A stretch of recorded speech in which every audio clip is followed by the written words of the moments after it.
¿Qué tal, amigos? Muy bienvenidos. Bueno, hoy partido frente al Rayo Vallecano, importante como dijimos ayer precisamente para irnos a un parón de noviembre que, bueno, pues tiene que asentarnos en la cabeza de la clasificación. Obviamente el liderato no nos lo van a quitar, pero lo cierto es que ahora mismo las sensaciones son un tanto encontradas porque tenemos la mínima sospecha de que este Real Madrid, otro tropezón, podría desmoronar toda la moral que hemos ido construyendo desde la primera parte o desde el comienzo de la temporada, que creo que había funcionado bastante bien y que nos ha permitido llegar, bueno, a la Champions, incluso con ese tropezón frente al Liverpool en bastantes buenas condiciones, a una liga donde estamos líderes, lógicamente, y creo que todo eso podría venirse abajo si efectivamente no sellamos con una victoria el partido de hoy, con lo cual yo espero sinceramente que ganemos y espero que lógicamente sea además un partido en el que dejemos buenas sensaciones. Además, el rival es propicio porque ahora mismo anda en una situación un poco inestable con su entrenador y tal y cual, pero lo cierto es que el Real Madrid tiene que seguir adelante porque luego a las 9 juega el Barcelona y lógicamente no queremos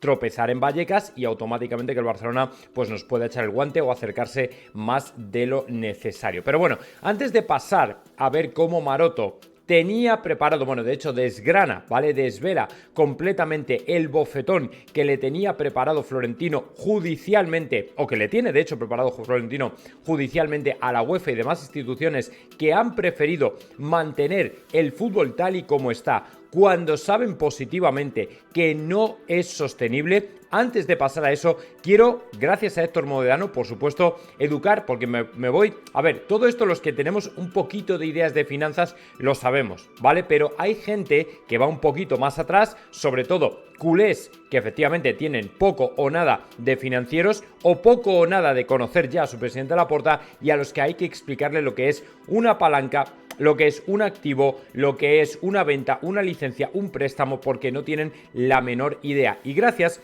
a Héctor Moedano, que es economista y además en Twitter es bastante prolífico en este sentido, pues lo cierto es que ayer al final le tuvo que dar una bofetada a alguien que, no siendo teóricamente culé, que no lo sabemos, bueno, pues se dejó caer un artículo que nos dejó a todos como flipando, ¿vale? Básicamente porque dices tú, pero bueno, vamos a ver, ¿cómo alguien del ABC te puede firmar semejante artículo? Porque efectivamente lo que venía a decir es que el Real Madrid le tenía que haber contabilizado la supuesta palanca de Sixth Street, por la que nos adelantaron 360 millones como deuda, y entonces habríamos tenido problemas con las inscripciones. O sea, se va haciendo una historia mental que no se creen ni ellos, y al final tuvo que salir Héctor Moedano a poner orden, porque claro, que te lo digan los cuatro culés más descerebrados que son súper radicales y tal, y no se enteran de la película, vale, no le haces ni caso y ya está. Pero cuando ya te lo está firmando alguien de una cabecera tan importante como el ABC, dices, hostia, macho, esto ya es bastante serio. Bueno, ¿qué es lo que decía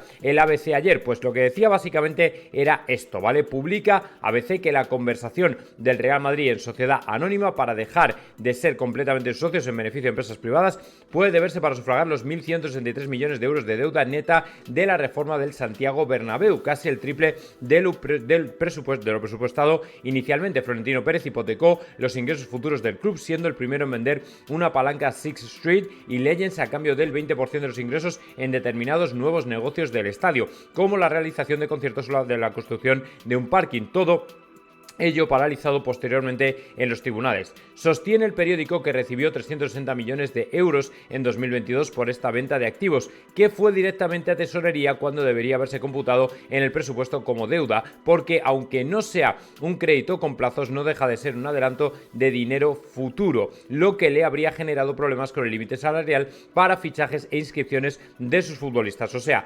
básicamente lo que el escritor de ABC o el articulista de ABC quería resaltar es que el Madrid estaría poco menos que en la misma situación que el FC Barcelona a nivel financiero, lo cual es absolutamente falso. O sea, es un relato que no se sostiene a los ojos de cualquiera que sepa dos cositas de economía. Y como Héctor Moedano sabe no solo dos cositas, sino alguna más, pues lógicamente le pegó una contestación que le dejó básicamente sentado de culo y que es lo suyo, ¿vale? Decir que el acuerdo del Real Madrid con Sixth Street debió computarse como deuda, como plantea ABC, es un error bastante común que estamos leyendo estos días. Una deuda exige obligación de devolución y aquí no la hay, es decir, ahora mismo, según el Real Madrid le puso a ellos las condiciones, no es que el Real Madrid les pidiera prestado para luego devolvérselo a un tipo de interés, sino por el 20% de los ingresos durante un determinado tiempo, ¿vale? Es equiparable a una licencia comercial. donde el que compra el derecho a vender productos o bien del Real Madrid o bien del estadio del Real Madrid o explotar algo del Real Madrid, tiene o corre con todos los riesgos, ¿vale? No es tan difícil de entender. O sea, un préstamo te lo da un banco, punto. O un prestamista, un financiero privado, a cambio de un tipo de interés. A cambio de un tipo de interés en el futuro, ¿vale? A cambio de un tipo de interés es el precio al que tú compras o pides prestado ese dinero, ¿vale? Luego, el club no pidió prestado dinero per se. Vendió una participación en los ingresos futuros del Bernabéu durante 20 años. ¿Quién asume el riesgo del negocio? Pues Sixth Street y Legends asumen el riesgo total del negocio si los conciertos o el hospitality no generan lo previsto, no recuperan su inversión. Por ejemplo, el hecho de que judicialmente hubiera sido paralizado el tema de los parkings o el tema del ruido del Bernabéu, pues obviamente es un riesgo que termina asumiendo esta empresa. En consecuencia, el tratamiento contable aplicado, reconocer el importe como un ingreso extraordinario o aportación de capital en su filial Real Madrid Estadio, es plenamente válido, ¿vale? Tratamiento contable aplicado. Reconocer el importe como ingreso extraordinario, es decir, que no tenía que haber ido a la cuenta corriente del Real Madrid o a los ingresos corrientes del Real Madrid. La operación tiene naturaleza de venta de un derecho intangible equiparable a una concesión o a una licencia de explotación. O sea, ya está, no hay más que historia. Y aún así, añade adicionalmente, para quienes hacéis una comparativa sobre la venta de derechos del Barcelona a Sixth Street, vamos a explicarlo porque veo muchas dudas. El acuerdo del Barcelona con Sixth Street se estructura como una financiación híbrida con componentes de equity y de deuda convertible, no como una venta directa de derechos. El club analizó la operación a través de Loxley Invest, donde el fondo entró mediante Sonies Adjacent o como se llame, recibiendo unos 667 millones de euros a cambio de un 25% de los derechos de televisión por 25 años. Sin embargo, solo 510 millones constituyen flujo de caja efectivo. El resto se articula mediante préstamos convertibles con intereses explícitos y vencimientos, lo que introduce apalancamiento financiero real dentro del perímetro del club, ¿vale? Y no voy a seguir leyendo, pues lógicamente eso ya forma parte de toda la parte técnica de la diferencia entre el trato al que llegó el Barcelona y el que tuvo el Real Madrid, que yo creo que todo el mundo, de verdad, no creo que sea tan complicado, debería entender y comprender, pero veo que parece bastante más difícil de lo que muchos piensan. Entonces, de verdad, creo que con esto debería quedar totalmente claro que el Real Madrid no se ha endeudado, no ha pedido préstamos. Esto es una cesión de derechos como el que concede. Es como si yo quiero vender camisetas del Real Madrid y le pido al Real Madrid la licencia de explotación porque ellos son los propietarios originales de los derechos de esas camisetas y yo quiero producirlas, ¿vale? De hecho, si vais a Amazon, hay un tipo de camiseta del Real Madrid que no lleva el logo de Adidas, sino que es el logo de otra empresa, que uno puede pensar que es totalmente falsa y no lo es, ¿vale? No lo es, porque es una empresa que ha pagado por los derechos al Real Madrid. Ha pagado literalmente por los derechos al Real Madrid. Entonces, bueno, pues a partir de ahí creo que tiene que quedar todo claro. Y bueno, pues espero lógicamente que de una forma o de otra, pues no haya ningún tipo de confusión en este sentido. Ah, bueno, sí, por cierto, ya se me olvidó, pensaba que pasaba lo siguiente. Bueno, y ahora vamos a ver lo que os comentaba de la sentencia, que efectivamente los rincones o la zona más recóndita de esa sentencia, que efectivamente iba a cuchillo o que abre unas puertas de par en par precisamente al Real Madrid de Florentino Pérez para dar estopa y dar duro a la UEFA. Bueno, pues aquí lo tenéis, una semana más, lógicamente, a Joaquín Maroto, que sabéis que me encanta traerle al menos un par de veces, una vez o dos veces al mes, porque en definitiva, bueno, pues es siempre un placer. Pero es que además, dejadme recordaros algo, este señor que tenéis aquí fue el que ya nos fue adelantando el tema de cómo iba a venir el fallo de la audiencia provincial y además nos adelantó el tema de la demanda que finalmente se hizo oficial hace apenas 3 días. Joaquín, un placer tenerte como siempre y más justo hoy.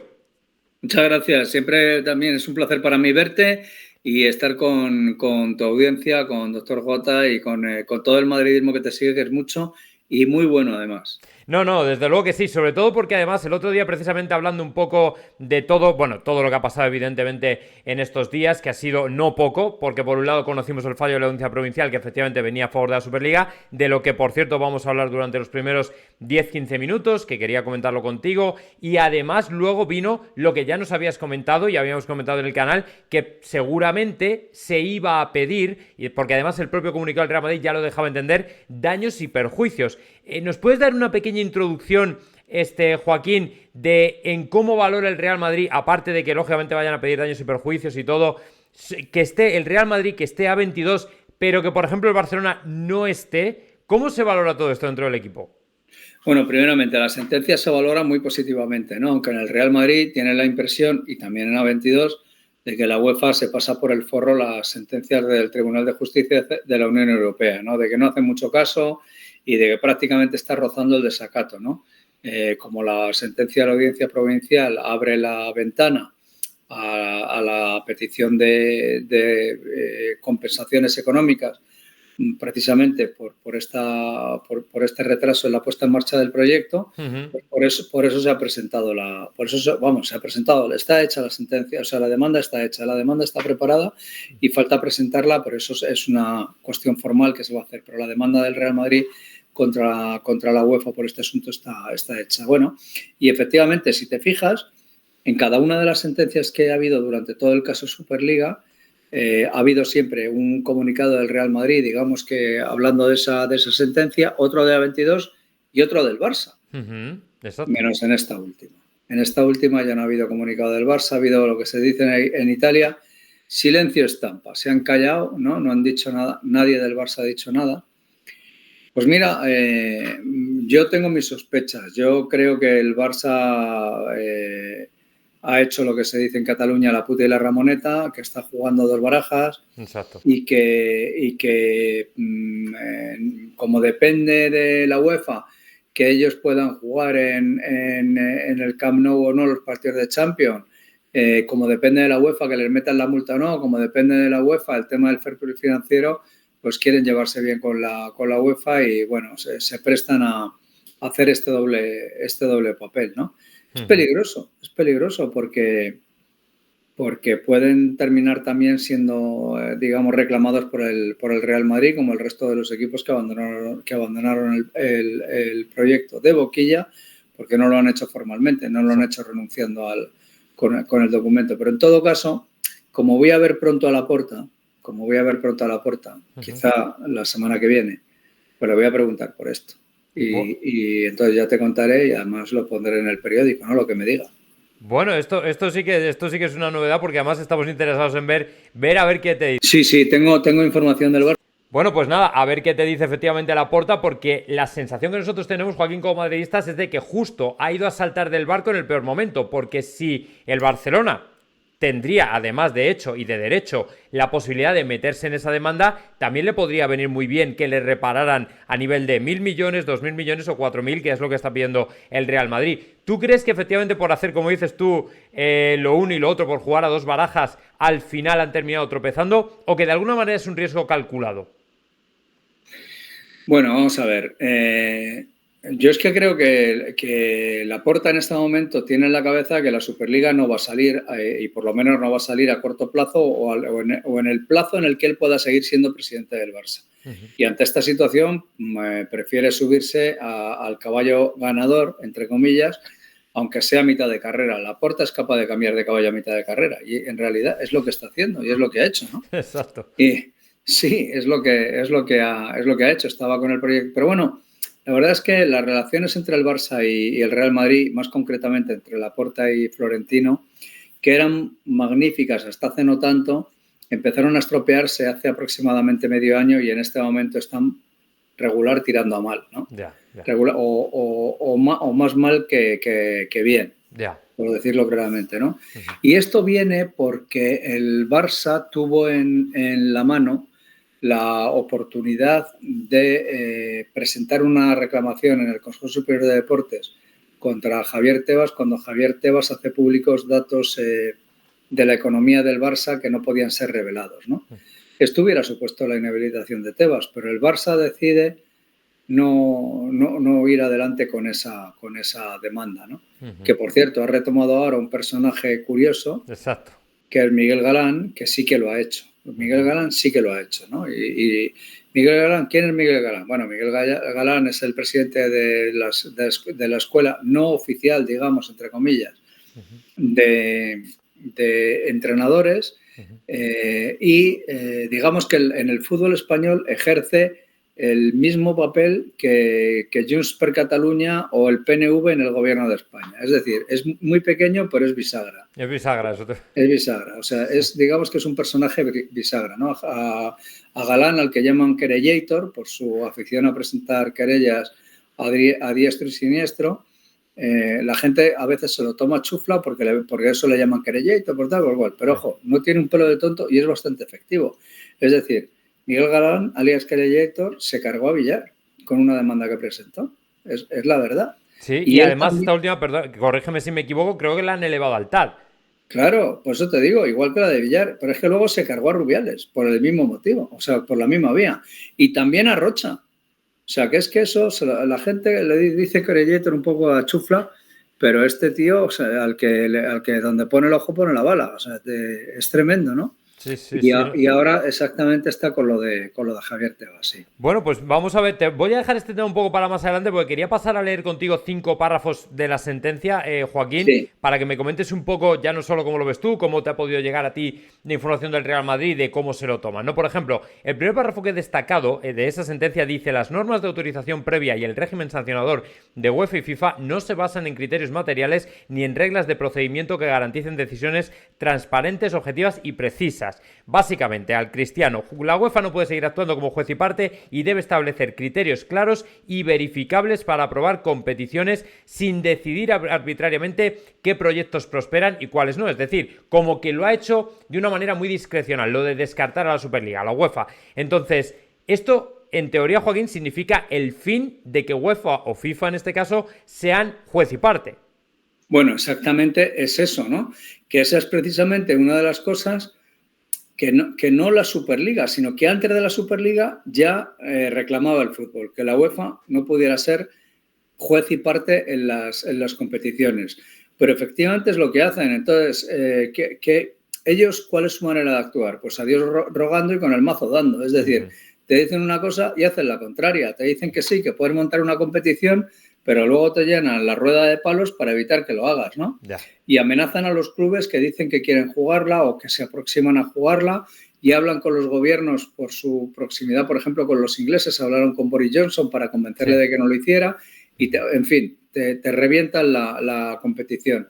Y como no ayudan a ponerla en marcha ni respetan las sentencias del Tribunal de Justicia de la Unión Europea, pues por eso el Madrid va a pedir que le compensen económicamente por el daño que ha sufrido en el retraso del proyecto. Claro, pues hombre, está muy bien. Mira, por ejemplo, en otro párrafo acabo de destacar lo que acabas de comentar tú. Las federaciones no pueden mantener las previsiones que facultan a UEFA y FIFA para sancionar a clubes o jugadores que participen en competiciones no autorizadas carecen de base legal suficiente y deben cesar en su aplicación. Es decir, lo que acaba de comentar Joaquín, la UEFA no puede amenazar ni castigar a clubes por explorar la Superliga. Cualquier intento de sanción sería nulo y antijurídico después de esta sentencia. Es decir, que ahora ya nadie debe temer por decir abiertamente: oye, vamos a considerar la Superliga. Nadie debe temer, pero claro, ten en cuenta que en el primer vuelco de esto se bajaron 12. Claro. Entre ellos el Atlético de Madrid. Porque ¿qué pasa? Que la UEFA negocia con la pistola encima de la mesa, figuradamente estoy hablando, ¿no? Ya. En el sentido de decir, oye, yo organizo la Champions y tú si se te ocurre escuchar otra competición, otro asunto que no sea la Champions, no juegas la Champions. Eso es muy grave porque no jugar la Champions puede suponer hasta la quiebra de algún club, ¿no? Totalmente. O sea, entonces, esto es tremendo. Esto es como cuando te dice Hacienda, no, tú si quieres vete a juicio, pero si no vas a la cárcel. O sea, sí, ¿sabes? O sea, sí. Es que te hacen titubear. Te hacen titubear, te hacen dudar, ¿no? Bueno, no te hacen dudar, directamente dices, joder, no, esto, quiero decir, el tema beneficio-riesgo, pues el riesgo es mucho mayor que el beneficio, porque al final la Superliga todavía no está en marcha, pero el riesgo que tengo es de perder lo que ya tengo, que es la Champions, y con ello un dinero que me puede poner en una situación de quiebra económica, ¿no? Y pues eso es lo que ha pasado, ¿no? Exactamente. Pues mira, aquí, por ejemplo, en otro párrafo, este es el segundo, lo que viene a decir es el sistema actual, el abuso de posición dominante, que está muy relacionado con poder castigar. El sistema actual atribuye a UEFA y FIFA facultades de control exclusivas sobre el acceso al mercado de las competiciones de fútbol profesional, lo que constituye un abuso de posición de dominio contrario a los artículos 101 y 102 del Tratado de Funcionamiento de la Unión Europea, que para el que no lo sepa, esto es histórico porque el tribunal reconoce que monopolizan el mercado estas instituciones, que es lo que decía Florentino y A22, y bloquean la competencia, y la Superliga queda legitimada como proyecto alternativo viable, que es de alguna forma lo que decían, es que al final ellos se han convertido en no en quien tiene que ver si efectivamente cumplen objetivos, sino en yo te doy o no te doy. Como en básicamente el señor feudal. Eso es lo que se habían convertido. Bueno, es así, pero es que es lo que ha sido la UEFA toda la vida, ¿no? La UEFA, si tú vas a la sede de la UEFA en Nyon, es un edificio precioso, muy moderno, integrado en el paisaje, con campos de fútbol, con no sé qué, y luego dentro no hay nadie. Son cuatro que manejan el cotarro, son 4 con 4 secretarias. ¿Ah, sí? Sí, en la UEFA, vamos, es una cosa, tú vas allí, es como un castillo fantasma, ¿no?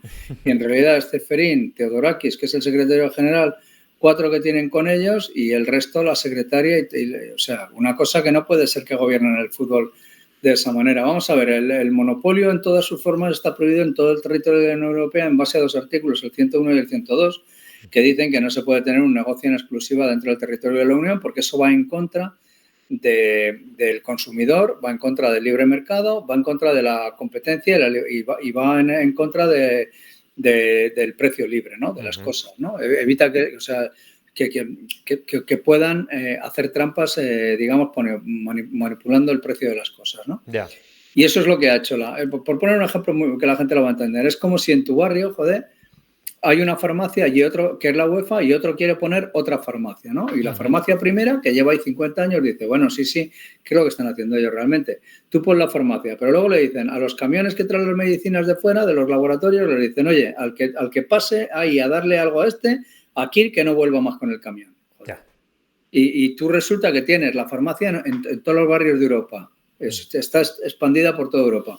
La gente dice, ostras, ante el riesgo de que pase el camión a darle a no vamos a poner en riesgo todo el negocio de todos los demás. Y eso es lo que hacen, ¿no? Claro, efectivamente, se aprovechan de esa situación de debilidad de los demás para intentar con su superioridad pues cerrar o poner o quitar Eso o lo que sea. Mira, por ejemplo, otro párrafo, esto que os estoy leyendo para todos los que no lo sepáis, es extraído literalmente de la sentencia del fallo que tuvo la audiencia provincial el otro día, donde lógicamente legitimaba de alguna manera, aunque Tebas o Ceferín digan que no.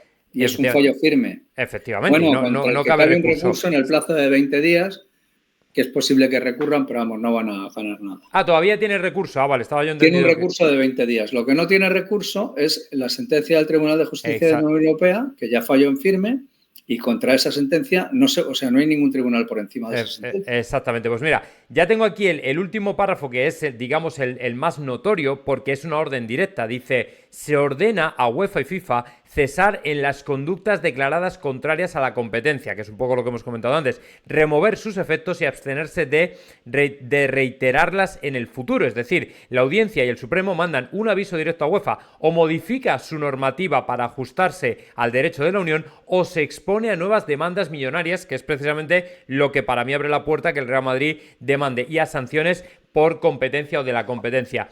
Claro, esto es de alguna manera lo que le da Joaquín Pábulo al Real Madrid, decir, pues ahora vamos a demandaros y encima tenemos todas las de ganar, evidentemente.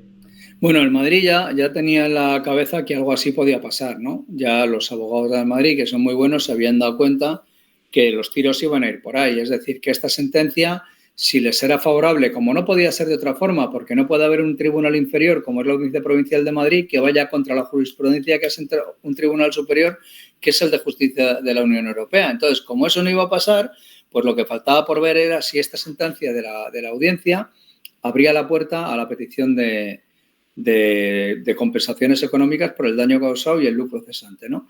Como el Madrid sospechaba que sí, ya empezó a trabajar en esa demanda. Y ya por eso sabía que iba a presentarla, ya tiene el borrador de esa demanda, la están terminando de peinar, digamos, de cuajar los abogados. Pero bueno, ya te digo que van a ser casi 4.500 millones de petición por daños y perjuicios durante estos 5 años, ¿no? Durante todos estos años. Entonces, ya la última pregunta al respecto de la Superliga, Joaquín. Tú, particularmente de lo que hayas podido recabar de información, ¿qué corazonada tienes con respecto a la Superliga? ¿Saldrá, no saldrá? ¿Cómo podemos mantener la ilusión o ya prácticamente no? Yo creo que la Superliga va a salir. Sí, lo que pasa es que va a tardar su tiempo y lo que no sé es, que no lo descarto, si saldrá de la mano de la UEFA. Es decir, porque el problema no es la UEFA. El problema es Ceferín. Vamos a puntualizar. Sí. Entonces, las personas cambian. Es posible que la UEFA tenga otro presidente dentro de algún tiempo y que ese presidente de la UEFA diga, y que esa demanda de los 4.500 millones vaya por su carril, y aunque tarde 7 años en salir, como tardó la última demanda gorda de competencia, que fue la de Google, sí. Aunque tarde 7 años en salir, que vea que sale, ¿no? Que esa demanda va a salir. Y entonces, cuando eso se aproxime, es decir, cuando se aproxime el fallo de que tengan que decir, oye, nos arriesgamos a poner un dinero que supone la quiebra de la UEFA. Exacto. Entonces, claro, cuando eso empiece a llegar, si a lo mejor la UEFA tiene otro presidente dispuesto a negociar y a colaborar y tal, pues a lo mejor en ese momento llega la Superliga de la mano de la UEFA y de la mano de A22, los dos juntos, y en una fusión de ambas competiciones, que era lo que estaba ya previsto en principio, pero luego se estropeó, que se llamaría Super Champion, ¿no? Entre Superliga y Champion, ¿no? Super Champion. Bueno. Eso puede pasar, ¿no? Eso puede pasar. Lo que pasa es que yo creo que ahora lo que va a hacer Ceferín es decir, bueno, pues venga, que demanden. Como esto lleva 7 años, yo aquí tranquilo, ¿no? Pero bueno, vamos a ver si hay otro presidente de la UEFA dentro de no tanto, porque puede pasar y entonces saber qué es lo que sucede, ¿no? Bueno, pues nada, vamos a esperar.